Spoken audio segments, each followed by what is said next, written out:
My name is Imani, and at 39, I thought I had it all. A high-powered finance career, two beautiful children, and a luxurious Atlanta home.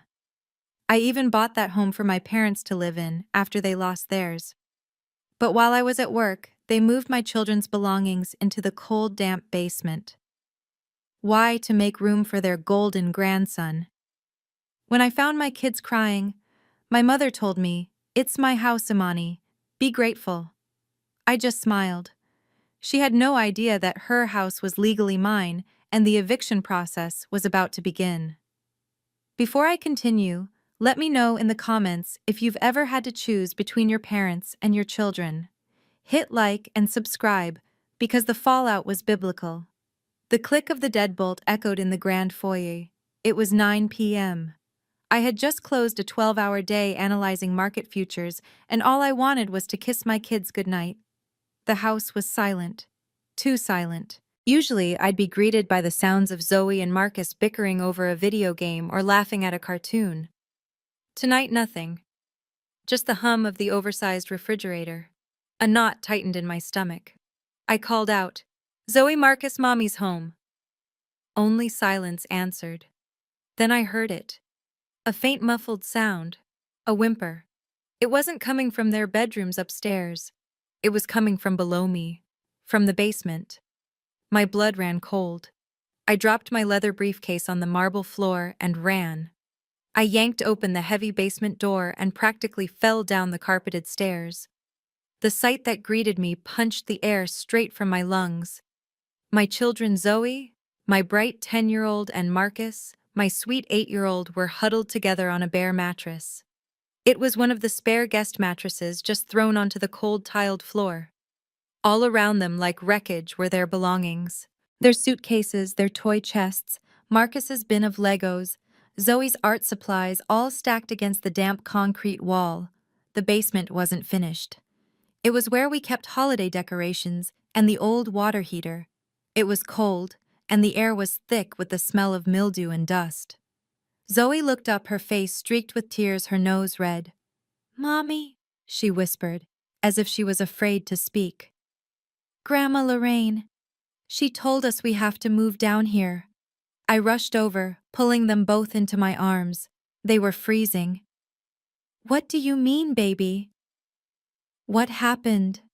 My little boy Marcus buried his face in my coat. His voice was small, broken. "She said our room is for cousin Leo now. She packed our stuff while we were at school. She said Leo is the real grandson and he deserves the best room. She said we make too much noise." I stared over their heads at the single dim bulb illuminating the room. I saw their breath fogging in the cold air. The real grandson. The words echoed in the cold. A sharp, icy rage unlike anything I had ever felt shot straight up my spine. It wasn't just anger. It was a terrifying sudden clarity. I kissed them both on the head. "Stay here for 1 minute. Don't move." I clenched my jaw so hard my teeth ached. I turned and I didn't walk. I stormed back up the stairs, my heels striking the wood like hammers. I was ready for war. I stormed up the stairs from the basement, my heart pounding a furious rhythm against my ribs. I bypassed the main floor and took the upper stairs 2 at a time, heading straight for my children's wing. Their room, or what was their room, was at the end of the hall. It was the second best suite in the house, just after the master.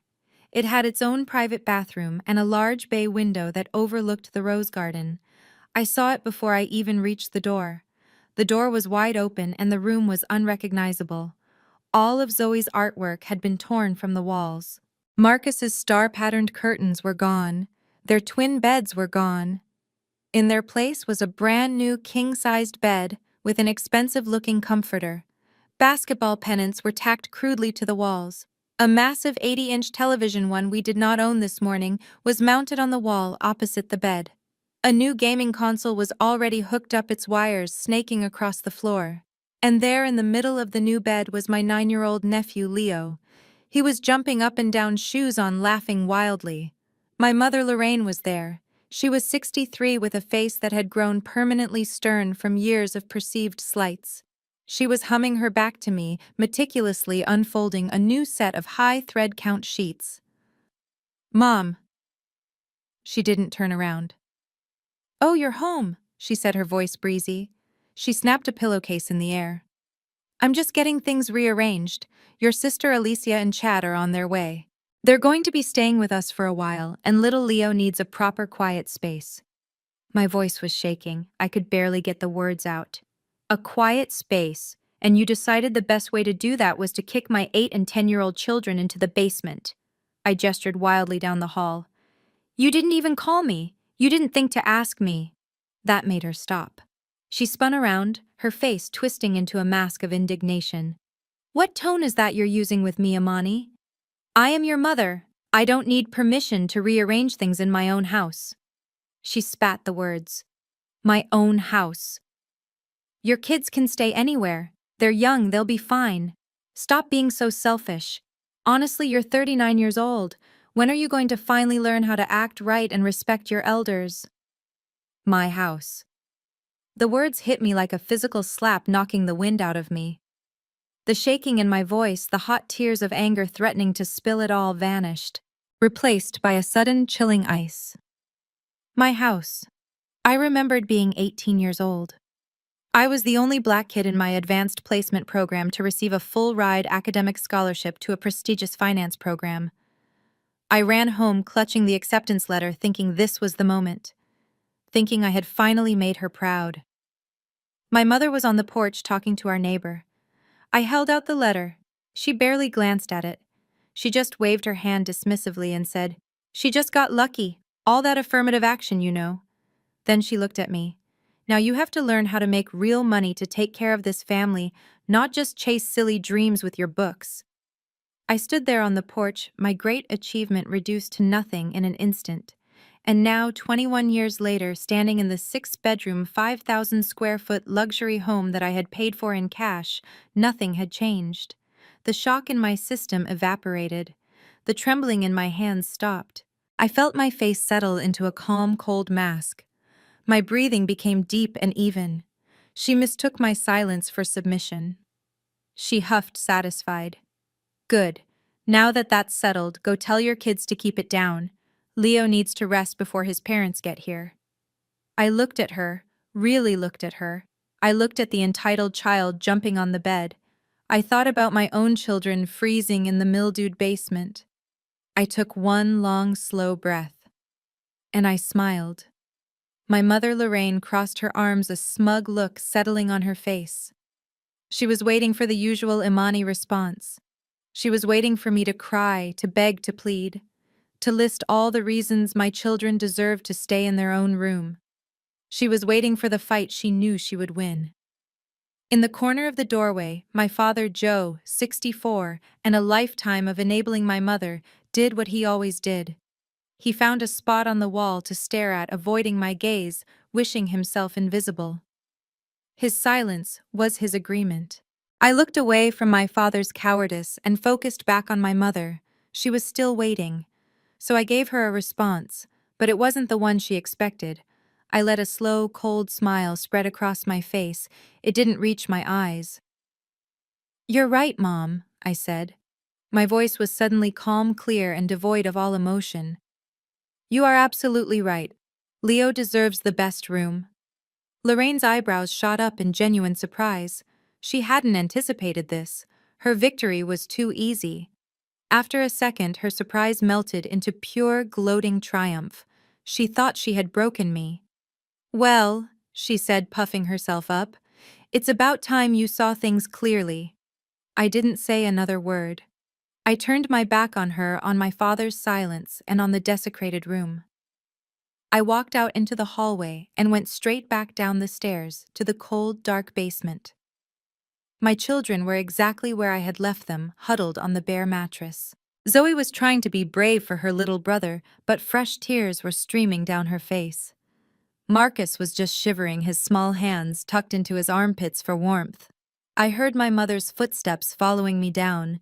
She was basking in her win. She loomed at the bottom of the stairs, a triumphant silhouette against the light from the hallway. "See, kids?" Lorraine said, her voice dripping with condescension. Your mother finally understands. I told you Grandma knows what's best for this family. I ignored her completely. I walked over and knelt on the cold concrete floor right in front of my children. I pulled out my own handkerchief and gently wiped Zoe's face, then Marcus's. Zoe, Marcus. I said, my voice soft and full of a warmth I hadn't had a moment ago. Don't cry anymore, my loves. Zoe sniffled. But Grandma said. I know what Grandma said, I interrupted gently. I looked them both in the eyes and I smiled a real smile just for them. Now I need you to listen to me very carefully. Pack your bags. I pointed to the bin of Legos and Zoe's art supplies. And that toy bin, too. We're going somewhere much, much better. The change was instant. Lorraine's triumphant posture vanished. What? She shrieked, her voice echoing in the concrete space. What did you just say? I stood up slowly, turning to face her. The smile I gave her was not the one I gave my children. This one was all ice. What are you talking about, Imani?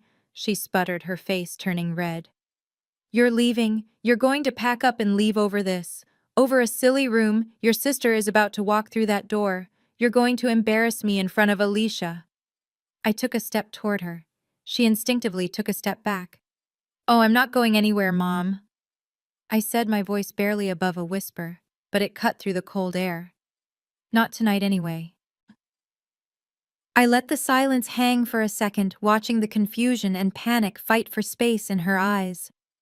But I promise you, I continued, you are about to learn exactly what it feels like to have nowhere to go. Very, very soon. Lorraine's mouth opened and closed, but no sound came out. She was completely baffled. She had no script for this. She didn't know this, Imani. And right on cue, as if summoned by the tension, a sound rang through the house from upstairs. The doorbell. My sister, the golden child, had arrived. The real drama was just beginning. Before I could even process the doorbell, I heard the front door burst open. There was no knock, no polite entry. Just the sound of the heavy oak door slamming against the entryway wall. We're here, a voice shrieked. Alicia, my 37-year-old sister, the eternal golden child. I took a deep breath, braced myself, and led my children up the basement stairs. We emerged into the foyer just in time for the main event. My sister Alicia burst into the living room like a hurricane, all designer sunglasses and dramatic sighs trailing chaos in her wake. Right behind her was her husband Chad. Chad, 39, white, with the unearned confidence of a man who had never worked a real day in his life. He was dragging 4 oversized, ridiculously expensive suitcases. Finally, Alicia announced to the room, pulling off her sunglasses as if she were a celebrity gracing us with her presence. Chad, meanwhile, didn't bother to lift the suitcases. He dragged them across the polished oak floor of the living room, leaving 4 long, pale scratches in his wake. My father, Joe, who spent every Saturday waxing that floor, flinched. I saw his hands clench at his sides, but as usual, he said nothing. God, I am exhausted, Alicia declared, collapsing onto the velvet sofa. The flight was just brutal. Imani, why are you just standing there? Go get the rest of the bags from the car, and someone get me a glass of wine. She hadn't even looked at me. She was busy inspecting her nails. Chad, oblivious to the damage he'd just caused, clapped my father on the shoulder with a wide, smug grin. Joe. What a place, seriously great house. So spacious, he boomed. I told Alicia there was no need to worry. I told her your parents would definitely take care of us. My mother Lorraine was beaming, all her earlier panic forgotten. She rushed over to Alicia, fawning over her. Oh, my sweet baby, you must be so tired. Of course, Imani, go get your sister some wine, don't just stand there. And Mom, Alicia called out, her voice shrill. Is Leo's room ready? You did get the new mattress, right? And the air purifier. You know he can't sleep without his HEPA filter. My mother nodded eagerly. Of course, baby, it's all set up. The best room in the house, just like I promised. The best room, I said. My voice was quiet, but it cut through the room like a knife. Everyone froze. Alicia's head slowly turned toward me. Her eyes traveled down, noticing for the first time that Zoe and Marcus were standing beside me, clutching their jackets, their faces pale and tear-stained. She saw us standing at the top of the basement stairs. A slow, malicious smirk spread across her face. It was the same smirk she'd had her entire life right before she said something cruel. "Oh," she said, her voice dripping with false sweetness. "There you are. You and the kids are staying in the basement. That's perfect." She laughed, a short barking sound. "That's actually great. The basement is basically soundproof, isn't it, Mom? At least Leo won't be bothered by all their screaming and running around when he's trying to study. You know how gifted he is. He needs his peace and quiet." I looked at my sister, the golden child who had failed out of 2 different colleges. I looked at her husband, a man whose entire career was a series of failed startups funded by my parents' retirement account. And I thought about my gifted nephew. I let out a short, dry laugh. "Study?" I asked. Alicia's smirk faltered. "What's so funny?"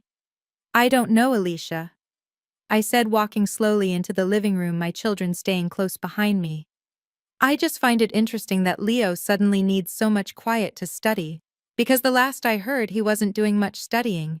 The last I heard he was expelled from that expensive private school for theft. Something about stealing other kids' Adderall and selling it." Alicia's face went white. My mother gasped. "Imani, how dare you?" I ignored my mother and turned my cold gaze on Chad, who was still standing by the scratched floor. "So Alicia, Chad, how long are you planning to crash this time?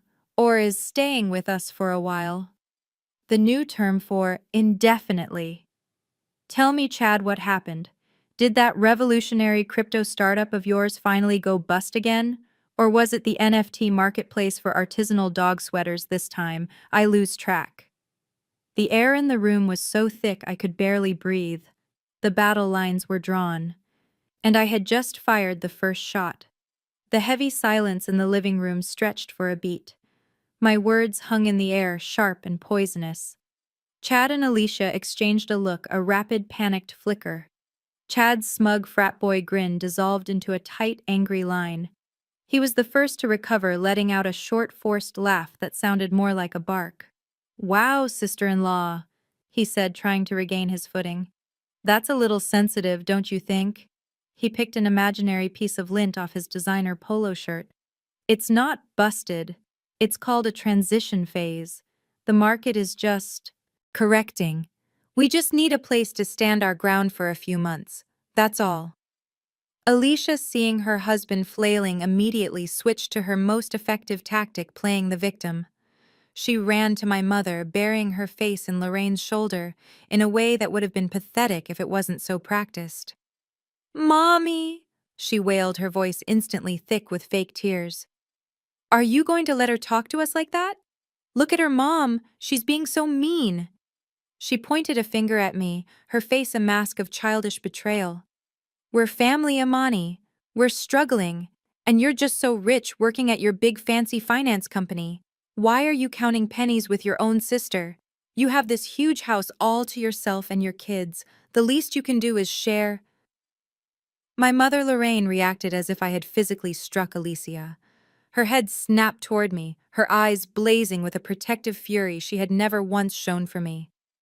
"Imani," she yelled, her voice vibrating with rage. "You shut your mouth right now. Your sister is in trouble. You are going to help her. This house is more than big enough for everyone. God knows you've been living here for free long enough. The least you can do is share some of that space with your family, you ungrateful, selfish child. Living for free." The words landed one by one like stones dropped into a deep, dark well. The injustice of it, the sheer, staggering hypocrisy, sucked the air from my lungs. The entire living room seemed to fade into a dull roar. All I could hear was that phrase, "living for free." The scar tissue over that old wound ripped wide open. I remembered. Of course I remembered. I remembered the night 2 years ago when this whole charade began. It wasn't a calm evening like this one. It was 2 in the morning, and a vicious thunderstorm was tearing Atlanta apart. I was asleep when my phone rang, the sound jarring me awake. It was my mother. I answered, confused and half asleep. All I heard was hysterical sobbing. Imani, Imani, you have to help us. Mom, what's wrong? Where are you? We lost it. Imani, she cried. The bank. They took the house. They foreclosed. We're on the sidewalk. Everything is on the sidewalk. My blood ran cold. What are you talking about? What foreclosure? You paid off your mortgage years ago. Then I heard my father's voice, defeated. It was Chad, honey. That new business. That crypto mining thing. We took out a second mortgage to help him. We gave him our retirement. The line went quiet, filled only by my mother's sobs and the howl of the wind. They had given him everything. Their entire nest egg. $500,000 earned over 40 years of work gone. Handed over to a con artist with a good smile, all because he was married to their golden child. And now they were homeless. I, the ungrateful daughter, got out of my warm bed. I got dressed. I got in my car and drove 3 hours in the pouring rain to their old suburb. I found them exactly as she'd said. Sitting on a wet mattress on the curb, their belongings soaked under the flashing red and blue lights of a sheriff's car. They looked pathetic. I packed them and their few remaining dry possessions into my car. I drove them 3 hours back to my small 2-bedroom apartment in the city. I put them in my own bed and I took the couch. They never apologized. They never even really thanked me. They just complained that my apartment was small. 1 week later, I took my entire 6-figure corporate bonus, the money I had been saving for a down payment on my own dream home. I liquidated my stock options. I drained my savings, and I bought this house. This 6-bedroom, 5-bathroom, 5,000 square foot luxury home in Alpharetta. I bought it in cash. My name and only my name is on the deed. I bought it so my parents wouldn't be homeless. I bought it so my children could have a backyard. I bought it so my family, the one that had only ever taken from me, would have a safe place to land. And now, standing in the foyer of the house, I owned the house I paid for. I was being called ungrateful. I was being told I was living for free. The last shred of daughterly obligation inside me withered and died. The ice in my veins wasn't just cold, it was frozen solid. I took a deep breath, pushing the memory of that rainy night back down. I locked it away with all the other injustices. The ice inside me just got a little thicker. I looked at my sister Alicia, still clinging to my mother's arm. I'm not rich, Alicia, I said, my voice cutting through her performance. I'm just financially literate. You should try it sometime. That did it. Chad, who had been enjoying the show, snapped. He couldn't stand me having the upper hand. He took 2 large steps forward, using his height to try and loom over me. He smelled like cheap cologne and entitlement. Listen here, Imani, he snarled, his voice dropping to a low, menacing tone. You need to stop with the smart mouth. Right now. You think you're better than us. He leaned in closer. I know how you finance people are. All your little tricks. Your creative accounting. We're family. I know you've been hiding money. Moving things around. He smiled, a truly ugly expression. How would you like a call to the IRS, huh? A full audit. I bet they'd love to see how you arranged all your little investments. You wouldn't want to lose this big fancy house, would you? You wouldn't want to lose your kids. Alicia, seeing her husband take charge, lit up with malicious glee. Yeah, Imani, she chimed in, her voice giddy. You should be nice to us or you'll go to jail, and then maybe we'll be the ones to raise your kids in this house. I stared at them. I stared at this lazy, incompetent con man who couldn't successfully run a lemonade stand, and my sister whose only skill was manipulation. They were threatening me. A chartered financial analyst with the IRS. I looked up at Chad, who was still trying to stare me down, his face puffy with rage. I didn't flinch. I didn't even blink. I just raised an eyebrow. Are you threatening me, Chad? I asked, my voice dangerously quiet. Are you threatening a financial crimes investigation against me? I paused, letting the question hang in the air. That's a bold move, especially in a house that as of this moment is recording audio on at least 4 different high-definition security cameras. The color drained from Chad's face. Alicia's jaw dropped. What? Alicia whispered, looking around wildly. My mother Lorraine scoffed, trying to regain control. She's lying. This house doesn't have any cameras. I live here. I would know. I gave her that same cold smile. Oh, Mom, I said softly. That's just what I let you think. The panic in Chad's eyes was delicious. Before any of them could form another word, I turned my back on them. I gently took Zoe's hand and Marcus's. Come on, babies. Let's go to Mommy's office. I walked them calmly down the hall to my home office, the one room they were never allowed to enter.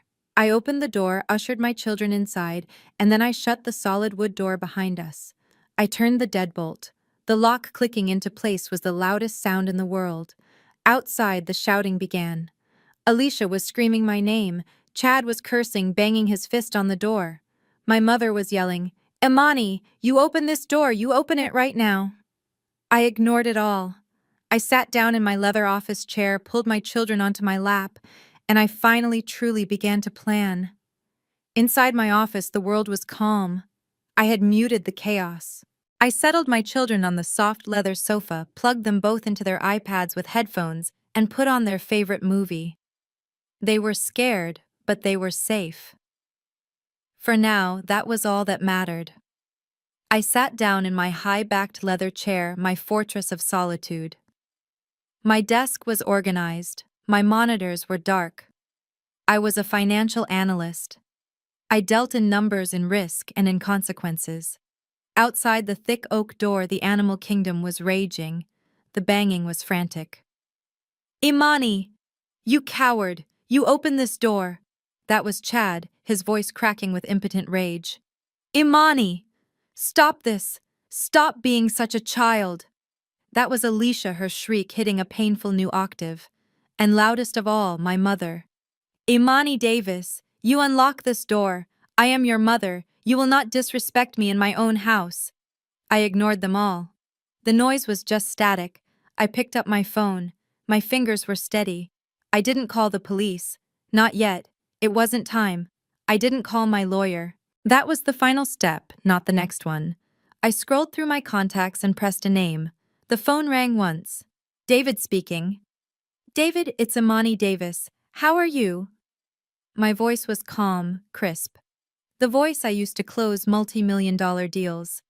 Imani, I'm good, always good. What can I do for you?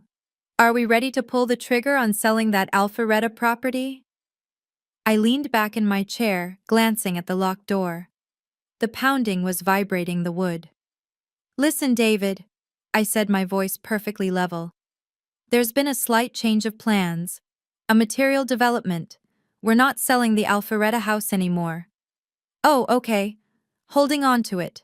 Instead, I continued, I need you to do something for me immediately.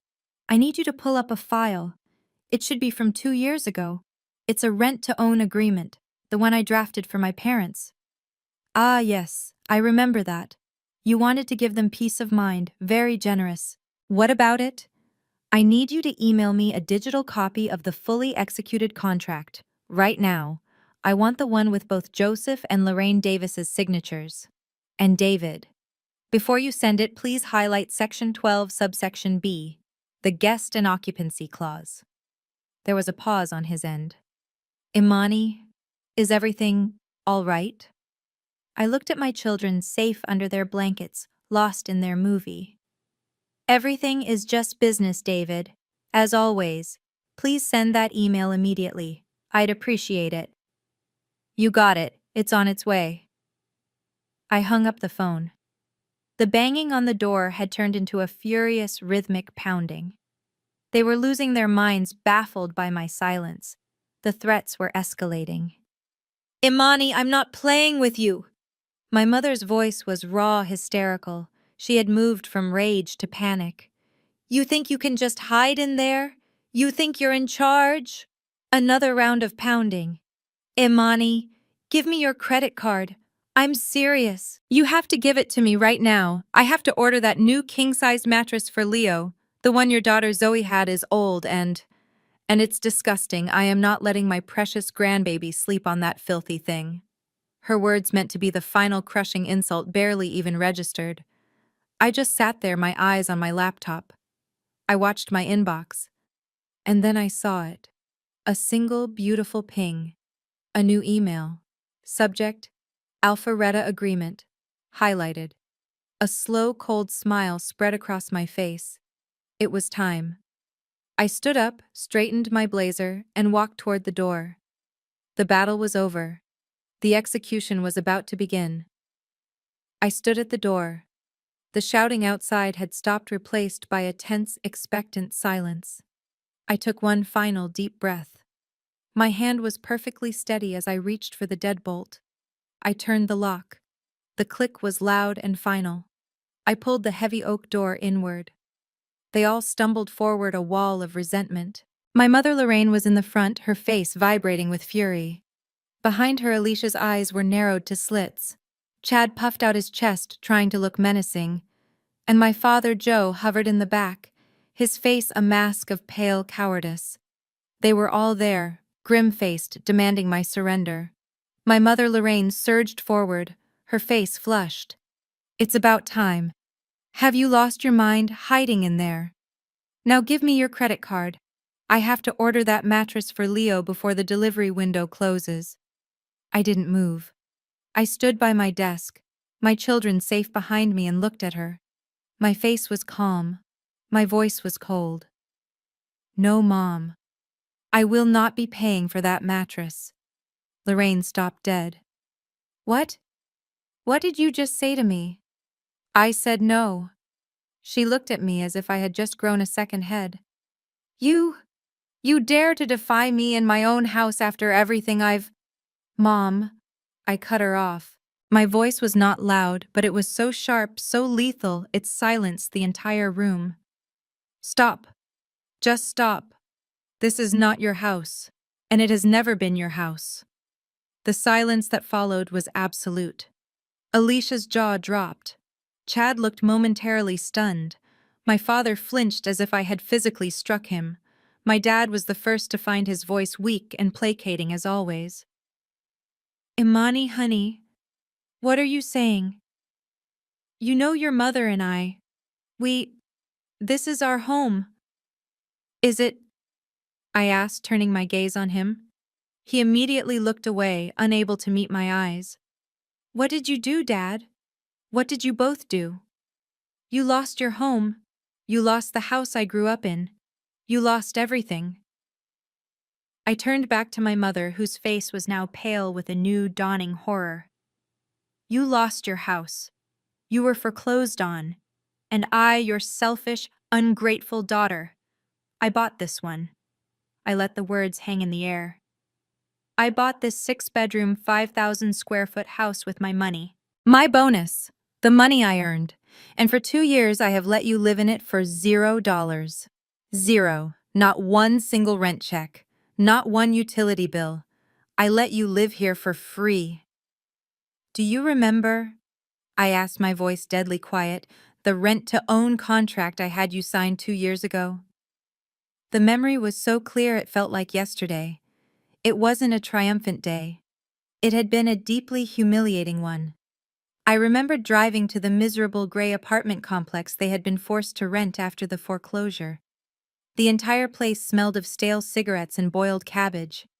They were huddled on a stained sofa, the fight gone out of them, surrounded by the few possessions the bank hadn't seized. My father just stared at the floor, the shame radiating off him. My mother even then was trying to spin it. It's just a temporary setback, she'd muttered, wringing her hands. That Chad, he's a good boy, he just has terrible luck. That crypto miner was a brilliant idea. The market just turned. I didn't have the heart to tell her that Chad wasn't unlucky. He was an incompetent predator, and he had devoured their life savings. I had the file in my briefcase, the deed, the title, all in my name. And I had the other document, the one my lawyer had drafted. I should have told them the truth. I should have laid down the law. I should have said, "This is my house and these are my rules." But I didn't. I couldn't. Because I was still that 18-year-old girl on the porch clutching her scholarship, desperate for one word of approval. So I lied. I, a senior financial analyst who lived by numbers and brutal facts, lied to my own parents to protect their fragile pride. I remembered my own words. "Mom, Dad, I found a solution. It's a it's a special program my company offers, a kind of executive rent-to-own plan. It's complicated, but it's a way for me to invest and it helps you get back on your feet." My mother's eyes had lit up not with gratitude but with regained status. "Oh, a rent-to-own? Well, that's sensible. Yes, we can manage that."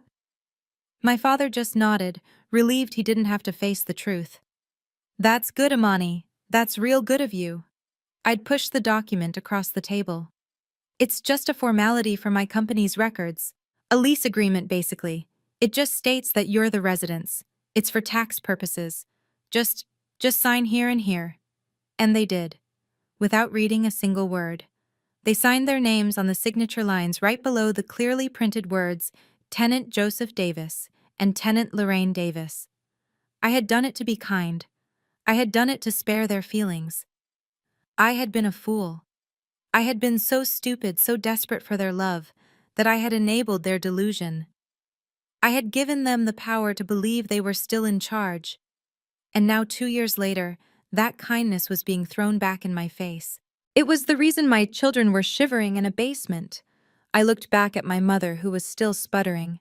That was for your taxes, Amani. You said so yourself. It was just paperwork for your company." Alicia and Chad stared at each other, their faces pale. The implications of my words were dawning on them, but in two very different ways. Alicia, as always, went straight to jealousy. Her voice was a choked whisper. You own this house. This whole entire house. You're that rich. You've been lying to us all this time." Chad's reaction was different. He wasn't jealous. He was calculating. I could see the gears turning in his predator's mind.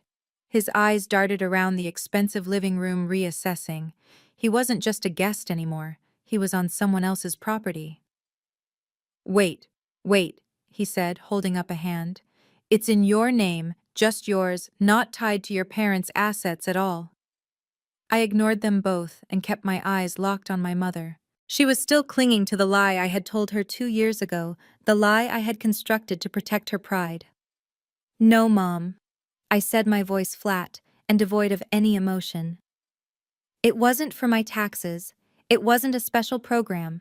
It was a standard month-to-month residential tenancy agreement, the kind governed by the laws of the state of Georgia." I turned my back on their shocked faces and walked to my desk. I sat down in my chair. The pounding on the door, the screaming, the threats, it all seemed so distant now. They had been banging on the door of a house that wasn't even theirs. I looked at my laptop screen. And right on cue, as if summoned by the universe, a small notification popped up in the corner of my screen. A ping. A new email had arrived.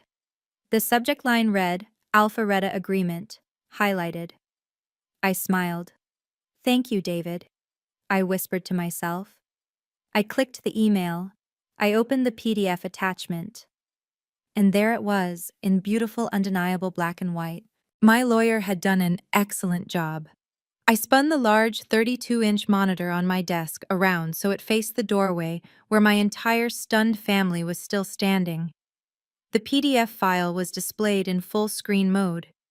"You don't have to take my word for it," I said, my voice echoing in the quiet office. "You can read it for yourselves." I pointed to the top of the document. "Page 1, Section 1, Parties to the Agreement." I read the words aloud for them. "This agreement is made between the following parties, landlord Amani K. Davis." Then I pointed to the line directly below it. "And tenant Joseph R. Davis, tenant Lorraine M. Davis." I scrolled to the last page, to their digital signatures, time-stamped and legally binding. I looked up at my mother. Her face was as white as a sheet. She looked like she couldn't breathe. "You are my tenants, Mom," I said, "and I am your landlord." I let the image of their signatures hang in the air for a moment. My mother's hand was over her mouth. My father just stared, his face ashen. "You see," I said, my voice as calm as a surgeon's. "I'm a financial analyst. I deal in risk mitigation, and I knew exactly who I was dealing with when I bought this house." I scrolled the PDF document up from the signature page. "You're both so busy being outraged, you never bothered to read the document you signed, but that's okay. I'm a professional. I read everything, and I remember one section in particular." My mouse moved across the screen. I clicked. The document zoomed in on a specific block of text. The bright yellow highlight from my property manager David was almost glowing. "Here it is," I said. "Let me read it aloud for you, just so there's no confusion." I cleared my throat and read slowly, deliberately, letting every single word land on them like a hammer blow.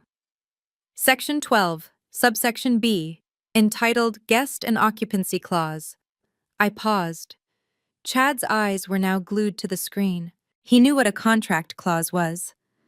It states, and I quote, "The tenant agrees not to allow any other persons, individuals or parties to occupy the premises for a period exceeding 48 hours without the express written consent of the landlord Imani K. Davis." I let that hang in the air. I don't recall signing any consent forms for Alicia, Chad, and Leo to move in. Do you? My mother just gaped at me. "But it gets better," I said, moving my mouse to the next highlighted sentence. It continues. "Furthermore, the tenant agrees not to alter, modify, redesignate, or change the primary living spaces of any occupants listed as residents herein, specifically the minor dependents of the landlord Zoe Davis and Marcus Davis." I leaned back in my chair. "It's all right here in plain English, Mom. You didn't just move your other daughter and her husband in. You displaced my children.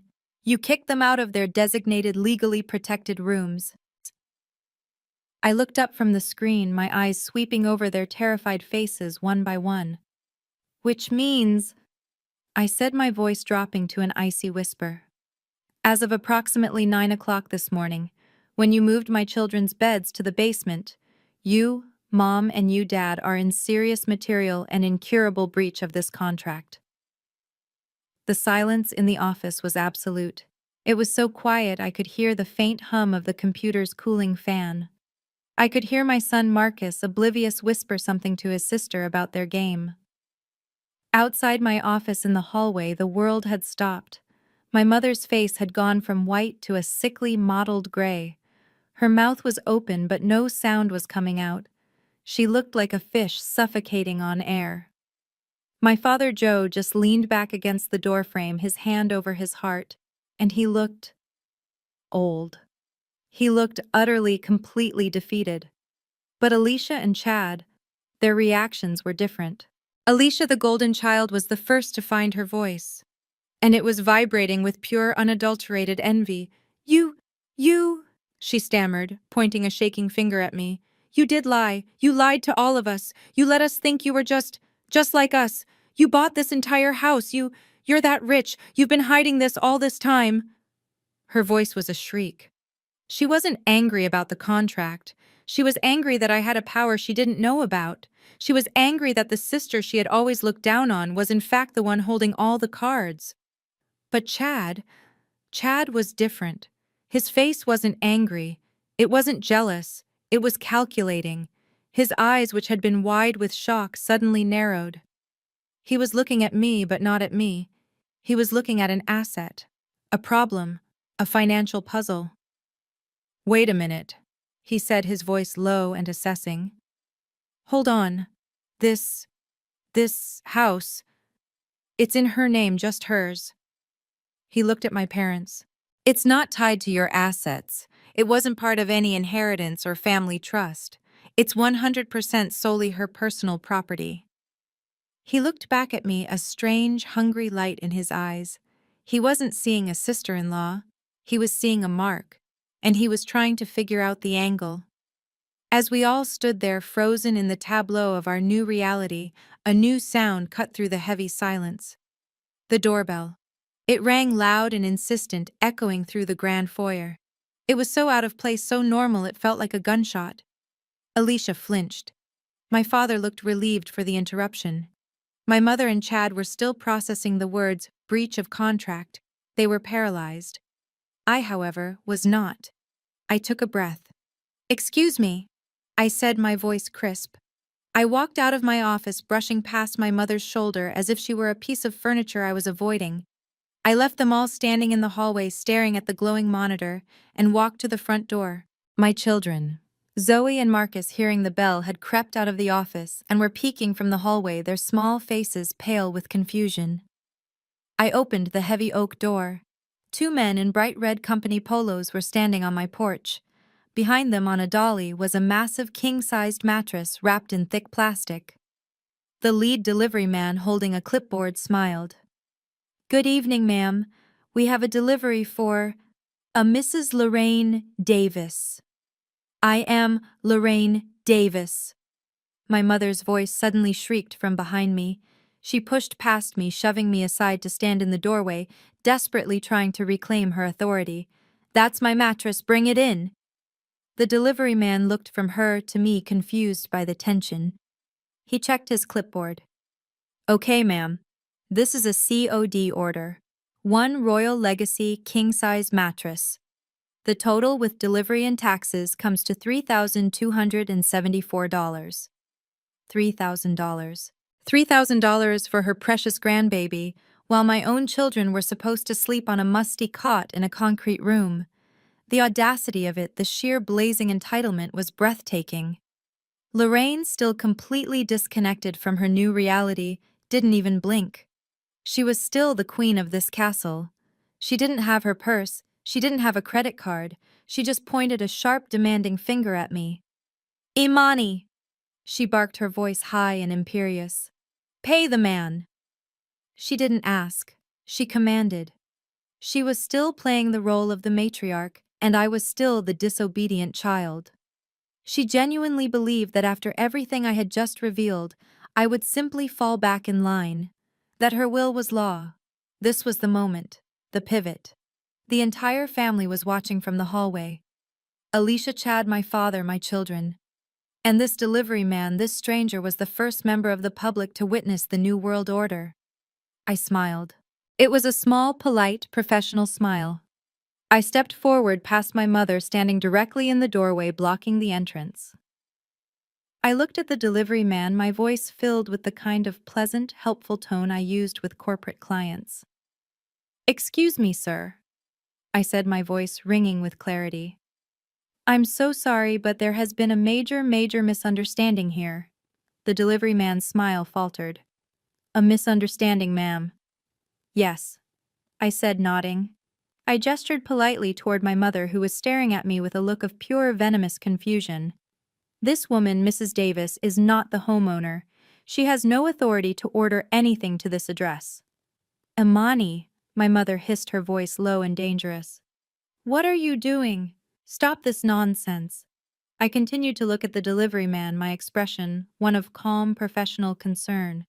"I am the homeowner, Imani Davis. This woman is a tenant, a long-term resident, and unfortunately she is in serious violation of her lease agreement." The delivery man's eyes went wide. This was far more information than he needed, and he was suddenly desperate to be anywhere else. Okay, ma'am. Look, I just need to get paid. And I understand that," I said, my voice still kind. "But you need to understand that this person," I gestured to my mother again, "has no financial authority in this house. She will not be paying you because she has no money, and I will not be paying you because I did not authorize this purchase." You...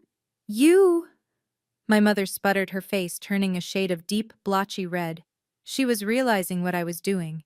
I was airing her dirty laundry. I was taking her private family power and exposing it as a fraud in front of a stranger. "So I'm afraid," I continued, "that you will have to take the mattress back." "No!" Lorraine shrieked, lunging forward. "That's my mattress. I ordered it, Imani. You will pay him. You will not do this to me." The delivery man and his partner took a half step back, startled by her outburst. I held my ground. My voice was no longer pleasant, it was ice. Sir, this woman is a tenant who is in the process of being evicted for cause. She is trespassing. She has no authority here. Please remove the unauthorized item from my property. Evicted. Trespassing. I used the words deliberately. I needed them to land, and they did. The delivery man, now looking genuinely alarmed, held up his hands. No problem, ma'am. No problem at all. You got it. He was done. This was not a world he wanted any part of. He nodded to his partner.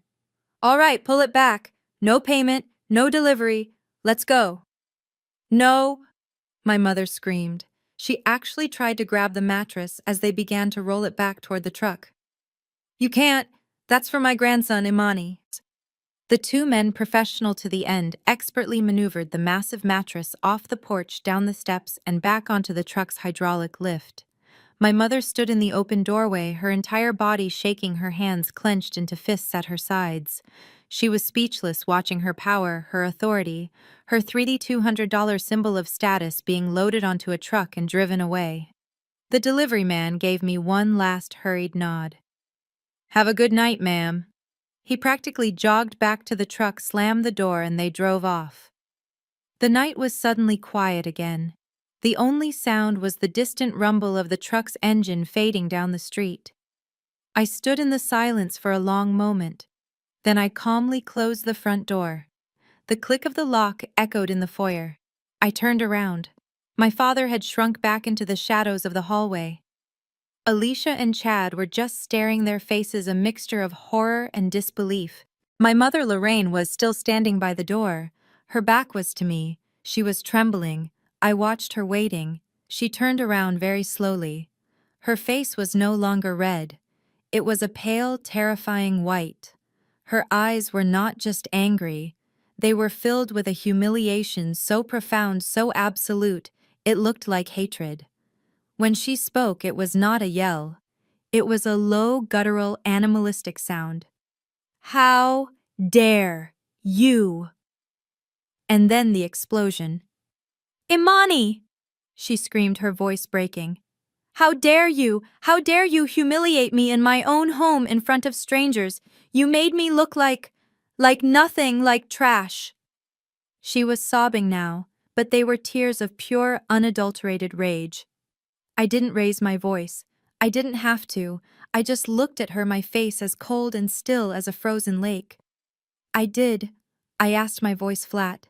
I humiliated you. You took my 8 and 10-year-old children, your grandchildren, and you threw their belongings into a cold, damp basement. You made them feel like trash. You made them feel like nothing. I took a step toward her. You didn't care about their humiliation. You only care about yours. Now you know exactly how it feels. Welcome to the club, Mom. My mother's face crumpled. But it wasn't the cathartic breakdown of someone who understood the pain they had caused. It was the public, theatrical collapse of a narcissist who had just been checkmated. Her power, built on a foundation of my silence and guilt, had just been publicly demolished.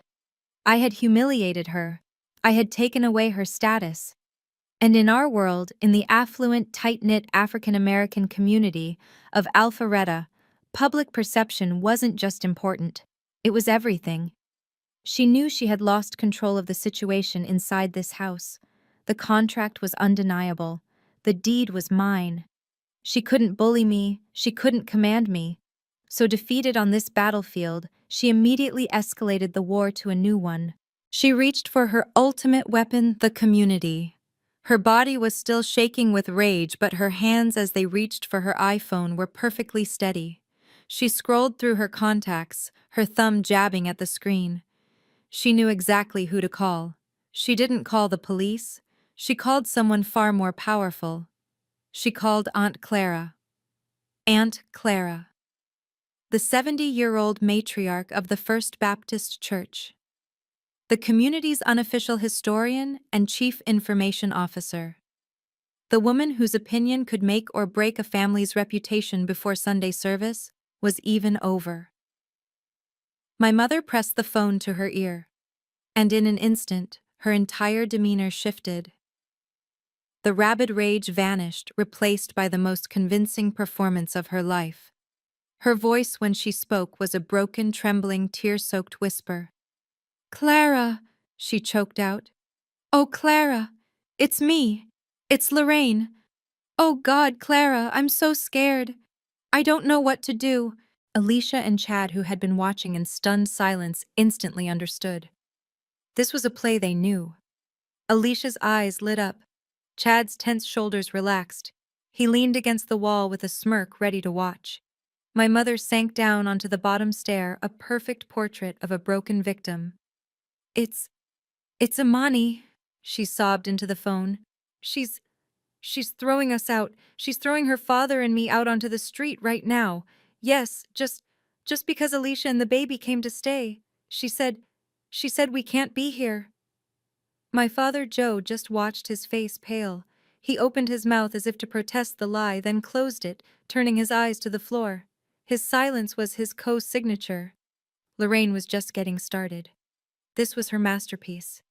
"She's rich now, Clara. She's so rich from that big finance job, and she's forgotten where she came from. She's lost her soul. She's got us trapped here. She's saying this isn't even our house." She paused, listening, letting the poison seep through the phone line. She tricked us," my mother wailed, her voice rising in manufactured hysteria. "She made us sign some papers a long time ago.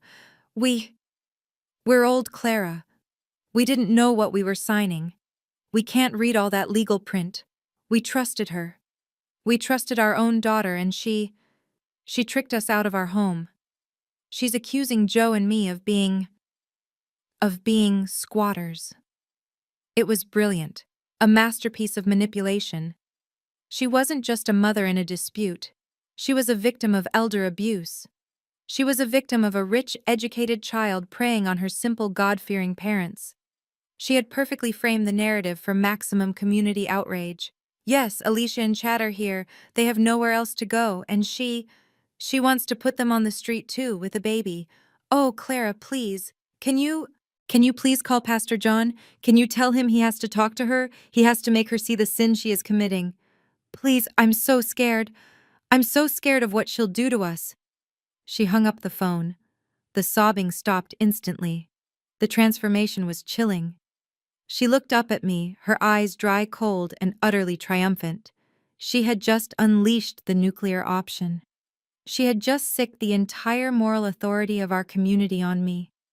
She, Alicia, and Chad stood there, a united front, their faces smug. They were waiting. They knew I was a respected member of that church. I was on the finance committee. My reputation mattered to me. They didn't have to wait long. 10 minutes. That's all it took. My phone sitting on the foyer's console table lit up.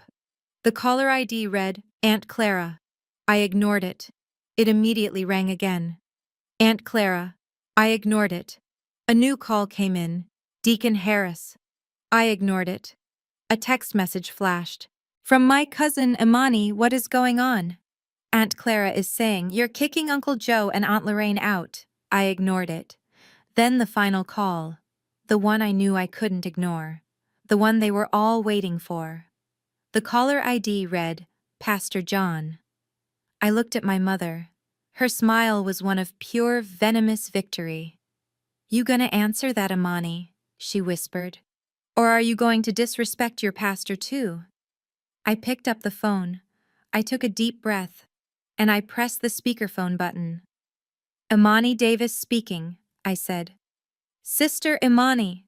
His voice boomed through the foyer. It was the voice that delivered fire and brimstone sermons every Sunday. It was a voice that commanded respect and in many fear. It was not a happy voice. "Pastor John, good evening," I said calmly. "Imani, I will not waste time." He said, his tone heavy with disappointment and judgment. "I have just received a most disturbing call from Sister Clara. She tells me she spoke with your mother Lorraine. She tells me you are putting your own parents out of their home, that you are turning your back on your sister and her family in their time of need." My mother, Alicia, and Chad stood there lapping it up. My mother was actually dabbing at her dry eyes with a tissue, putting on a show for my father. Imani, the pastor continued, this is not who we are. This is not how we as a community treat our elders. The Bible is not ambiguous on this. Honor thy father and thy mother, that thy days may be long upon the land. It does not say honor them only when it is convenient. It does not say honor them until they cost you money. It is a commandment, child. He sighed, a sound of deep pastoral weariness. You are a pillar of this community, Imani, a leader. You are on my finance committee. What will people think? What shadow does this cast upon our church, upon the legacy of your family? You are a successful woman. The Lord has blessed you, and you are using that blessing to shame your own blood. You cannot let them be homeless, Imani. Whatever this squabble is about, you must end it. You must forgive. You must do the right thing. Am I understood? The weight of his words filled the room. This was the checkmate. This was the move from which my mother believed I could not recover. I was being spiritually and socially blackmailed. I was being ordered to stand down by the highest authority we knew. I looked at my mother's victorious smile.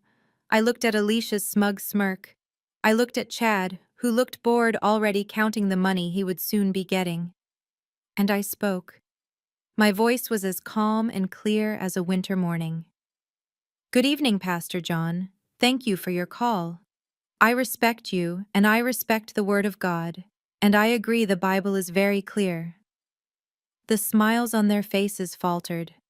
This wasn't the sound of surrender. You quoted Exodus, Pastor, I continued. And you are right. We must honor our parents. But the Bible also teaches us in Ephesians, fathers, provoke not your children to wrath. It teaches us that there is righteous anger. Imani, the pastor began, but I kept going. You were told a story, Pastor. Now I will tell you the truth. You were told I am kicking my parents out. The truth is, my parents are kicking my children out. My 8 and 10-year-old children, their own grandchildren. The silence on the other end of the phone was sudden. While I was at work today, Pastor, I said, my voice starting to fill with the cold, hard anger I had been suppressing. My mother Lorraine took my children's beds, their clothes, and their toys, and she threw them into a cold, damp, unfinished basement. Why? So her golden child, my sister Alicia, and her husband Chad, could have my children's bedrooms. So their precious grandson could have the best room. I looked at my mother. Her face was frozen. The smugness was gone. Is that honoring your family, Pastor? I asked. Is that what the legacy of this community is, sacrificing the innocent for the favored? Lorraine did not mention this, the pastor stammered. No, I'm sure she didn't, I said. She also didn't mention that this house, the one she's accusing me of stealing, is my house. I bought it, with my own money, after they lost their house because they gave their entire $500,000 retirement fund to my brother-in-law, Chad, for a fraudulent crypto mining scheme. Chad took a half step back. Now wait a minute. I bought this house to save them from being homeless, Pastor, I said, my voice rising. I lied to them. I told them it was a rent to own to protect their pride. I let them live here for 2 years for free. I paid every bill. And their thank you is to violate the tenancy agreement I had them sign. Their thank you is to treat my children like garbage. Their thank you is to call our church and lie, to paint me as the villain, to perform as the victim in a crisis they created. I was shaking now, but not from fear, from pure, unfiltered, righteous fury. So yes, Pastor, I agree. We must honor our parents. But my first duty as a mother is to protect my children. And I will not allow them to be emotionally and physically abused by anyone, even my own mother. The foyer was a tomb. No one moved, no one breathed. The only sound was the voice on the speakerphone. Pastor John, who was no fool, cleared his throat. Imani, he said, and his voice was completely different. The judgment was gone. The fire was gone. He just sounded tired. Sister Imani, I see. I was not given all the facts. This is a family matter. A deeply complicated family matter. I will pray for all of you. I will pray for wisdom. Good night, Sister Imani. And he hung up. He didn't defend my mother. He didn't quote any more scripture. He retreated. I looked at my mother. Her face was a terrifying mask of white-hot rage. Her entire plan, her brilliant, devastating flanking maneuver had just been vaporized in front of her entire family. She had lost. She had been publicly, utterly defeated not just by me, but by the very authority she had tried to use against me. She was trembling. You, she whispered. You dare. You aired our dirty laundry to the pastor. You shamed me. You shamed this family in front of God. Chad, however, was no longer smiling. His face was dark. The casual, smug con artist was gone. The calculation in his eyes had been replaced by something hard and dangerous. He had just heard me tell the pastor of the largest church in Atlanta that he was a fraud who had stolen $500,000. I hadn't just embarrassed my mother. I had exposed him. He stepped forward, pushing past a stunned Alicia. He stood directly in front of me, his face inches from mine. "All right, you bitch," he snarled, his voice a low, threatening growl. "You want to play with contracts. You want to talk about the law." He smiled, a humorless, terrifying expression. "Okay, let's play. You think you're smart with your little lease. But I know the law, too. I know about squatters' rights. I know about tenant protections. And I know about the IRS. You just made the biggest mistake of your life." Chad's threat hung in the air, thick and toxic. He was actually threatening to call the IRS, to take my children. My sister Alicia, seeing her husband take this dark turn, didn't back down. She lit up. "He's right, Imani," she said, her voice giddy with sudden, vicious excitement. "Go ahead and call them Chad. She probably is a criminal. You're going to go to jail, Imani. And don't you worry about Zoe and Marcus." She smiled, a truly grotesque expression. "We'll take good care of them for you, right here in this big, beautiful house." My mother and father just stood there watching this unfold. They said nothing. They didn't defend me. They didn't tell Chad he was wrong. They were just watching. I looked at Chad's snarling face, at Alicia's gleeful one, at my mother's stunned silence. I didn't say a word.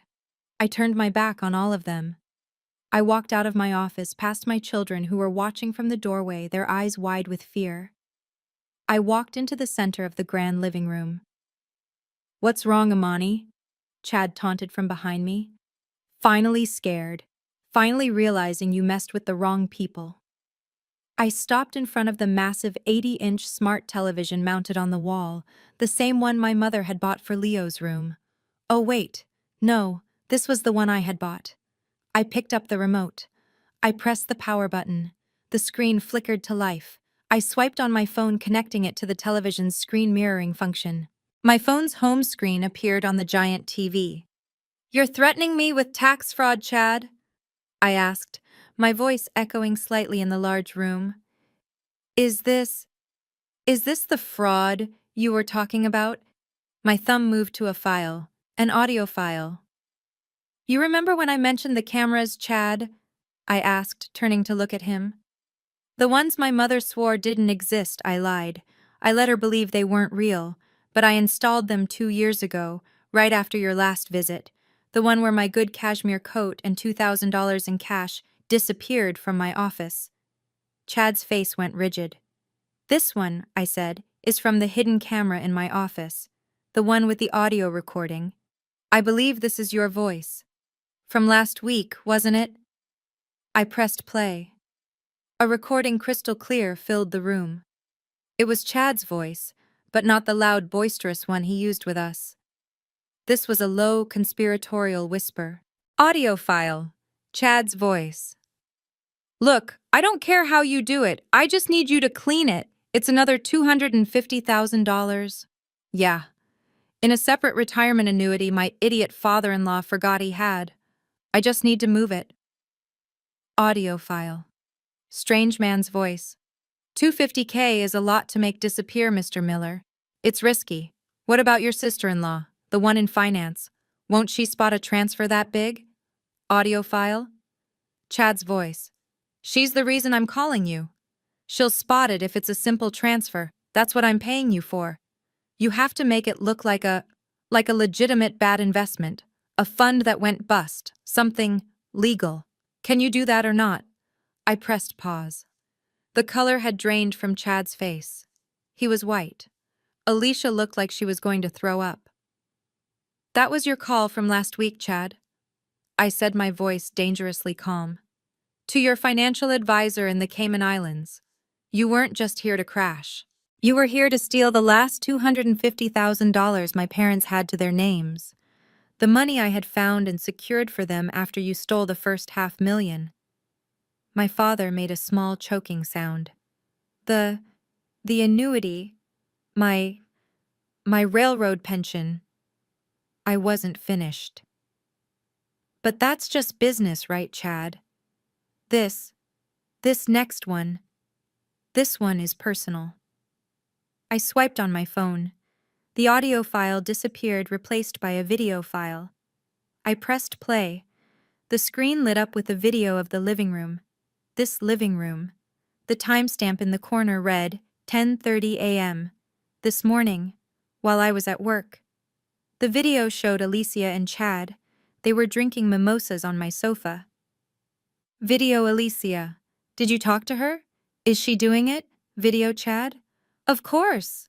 The old woman will do whatever I say. She's moving the kids' stuff to the basement right now.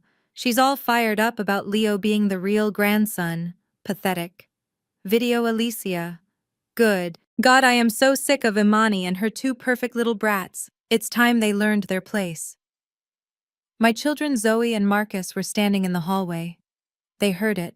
They heard their aunt's voice. Zoe's hand flew to her mouth. The video wasn't over. Video Alicia laughing. Just hurry up and get that last bit of money, Chad. Get it cleaned and get it moved. The second that money hits our offshore account, we are gone. We're taking Leo, and we are gone. I am so sick of this family. I'm sick of the old lady and her drama, and I am so sick of that holier-than-thou judgmental bitch Imani. I pressed stop. The video froze on Alicia's laughing, contemptuous face. No one spoke. No one moved. The only sound in the entire house was the high-pitched electronic whine from the television. My father Joe was trembling. He turned his head slowly, his eyes filled with a pain so profound it was terrifying. He looked at Alicia, his beloved golden child. Alicia, he whispered. His voice was a dry rattle. You, the old lady. My mother Lorraine was not looking at Chad. She was not looking at me. She was staring at Alicia. Her face was not angry. It was blank. It was the face of someone whose entire world had just been obliterated. The child she had sacrificed everything for. The one she had just destroyed her relationship with me for. Alicia, Lorraine said. Her voice was thin, confused. She sounded like a lost child. You called me. The old lady. You were going to leave. Alicia's face was a mask of pure reptilian panic. She had been exposed. The con was up. Mom, she stammered. No, that's not. Imani edited that. She faked it. It's fake. Mommy, you have to believe me. It's not real. But it was too late. The betrayal was too complete. My mother had just seen the truth with her own eyes. As Alicia's desperate, frantic cries of, "It's fake! It's fake!" Echoed in the living room, a new sound cut through the chaos. It wasn't the doorbell. It was a knock. A hard, official rhythmic pounding on the heavy front door. Bang, bang, bang! Everyone froze. Alicia's lies died in her throat. My father, who had been staring at Alicia with dead, betrayed eyes, flinched. My mother, who was still frozen in her state of shock, looked at the door, terrified. Chad's face, which had been pale with exposure, turned a ghostly, waxy white. He knew that knock. That was not a social call. I, on the other hand, felt a strange, cold calm settle over me. I had been waiting for that sound. What? What is that? Alicia whispered, her panic turning from her mother to the door. Chad? Who is that? Chad didn't answer. He was looking at me, his eyes wide with a new dawning animalistic terror. He finally understood that he was not the predator in this room. He was the prey. I turned my back on all of them.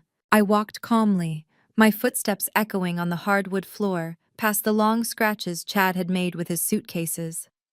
I walked to the front door. I looked through the peephole. 2 uniformed Atlanta Police Department officers were standing on my porch. I took a deep breath. I turned the deadbolt. I opened the door. A male officer and a female officer stood there, their faces professional and grim. Good evening, ma'am, the male officer said. Are you Imani Davis? Yes, officer, I said, my voice steady. I am. Thank you for coming.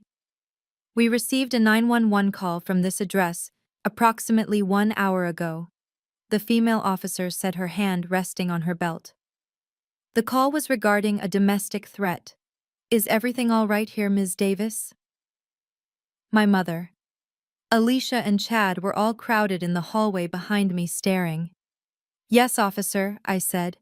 I am the one who made that call. About an hour ago, when my brother-in-law threatened me. And I'm afraid that since I made that call, the situation has escalated significantly. I stepped back, opening the door wide. Would you please come in? The officers stepped inside, their eyes immediately scanning the room, taking in the scene. They saw the 2 crying, terrified children peeking from the office hallway. They saw my father crumpled against the wall. They saw my mother pale and shaking. They saw Alicia, her face streaked with tears and makeup. And they saw Chad, who was standing stiffly, vibrating with trapped adrenaline. Then they saw the massive television still frozen on the image of Alicia's laughing, conspiratorial face. What kind of threats, Ms. Davis? The female officer asked, turning her attention to me.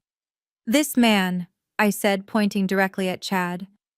My brother-in-law, Chad Miller. When I informed him that he and my sister were not welcome in my home, he threatened me. He threatened to file a false report against me with the IRS and use his connections to have my children Zoe and Marcus taken away by Child Protective Services. Chad scoffed, trying to regain his footing. That is ridiculous. That's her word against mine. She's hysterical. She's the one you should be talking to. She's... Not quite, I said, cutting him off. Officer, if you'll please look at the television. Both officers turned their gaze to the 80-inch screen.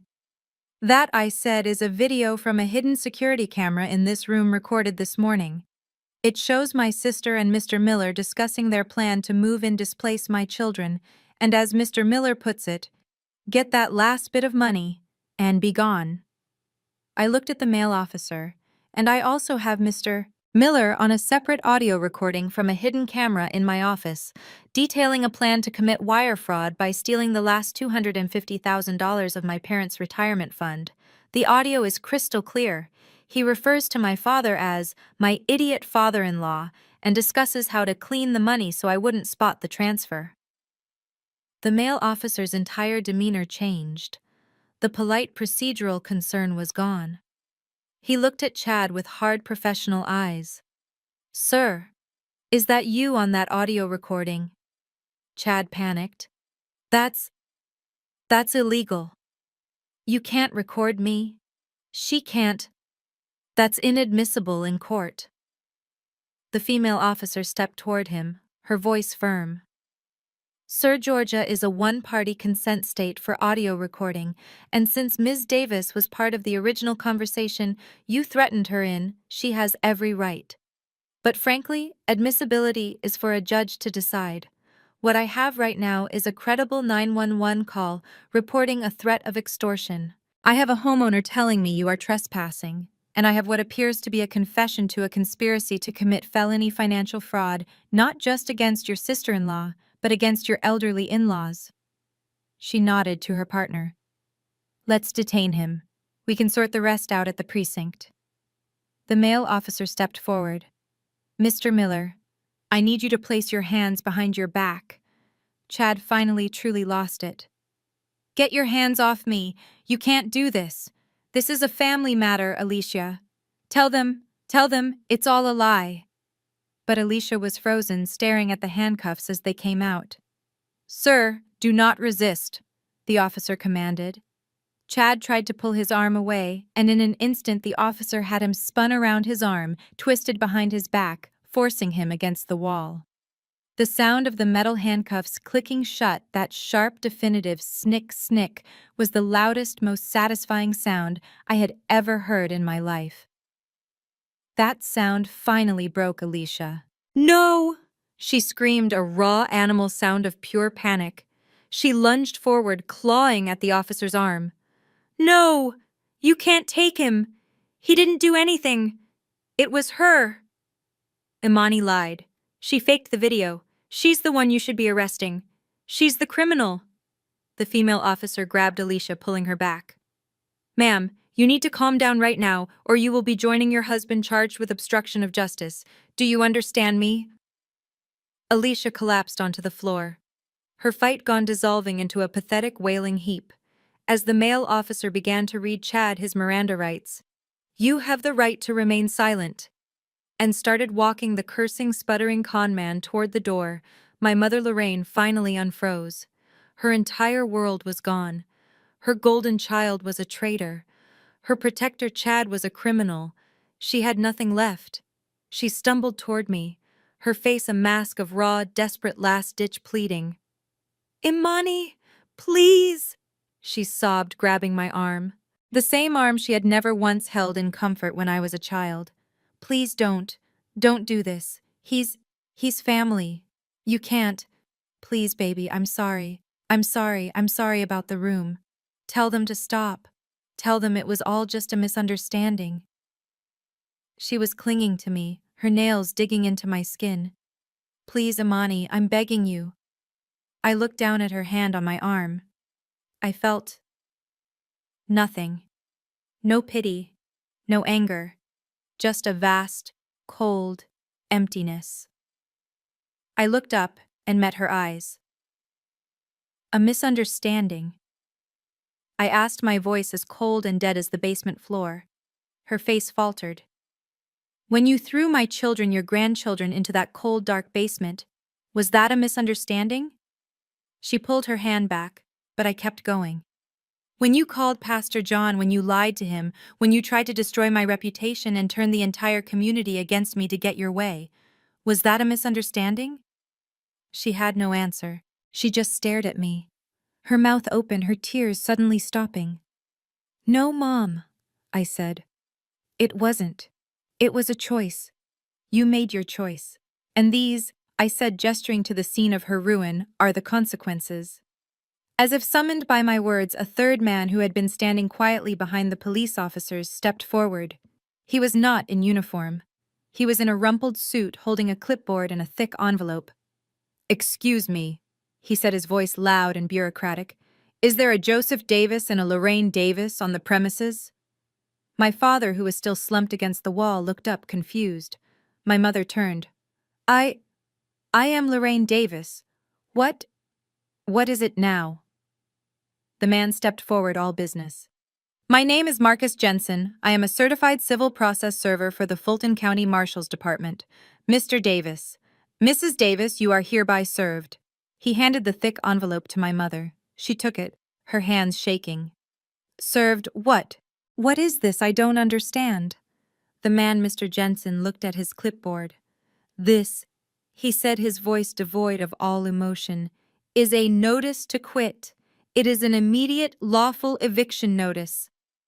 My mother's shriek was so high-pitched it barely sounded human.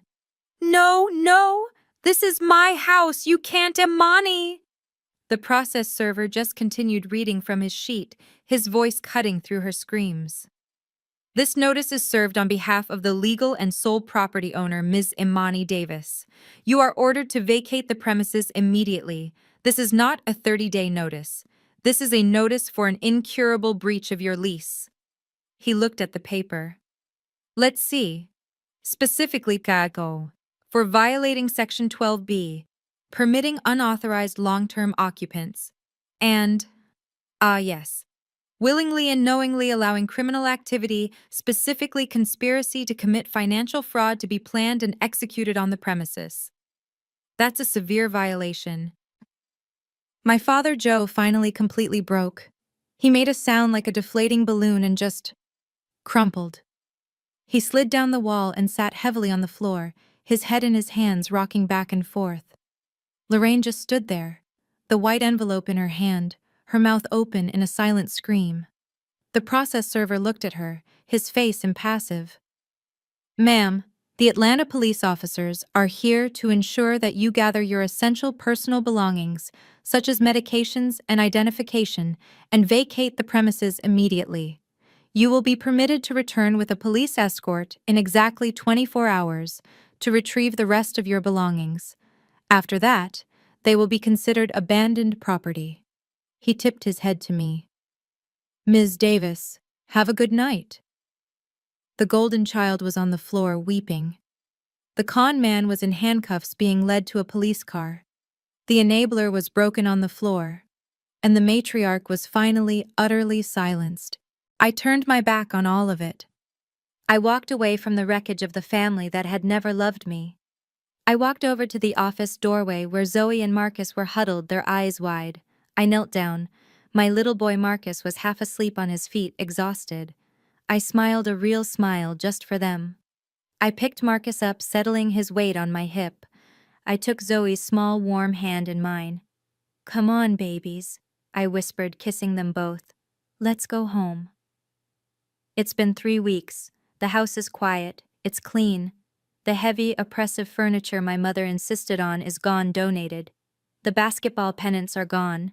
Zoe's bright, colorful artwork is back on the walls of her room.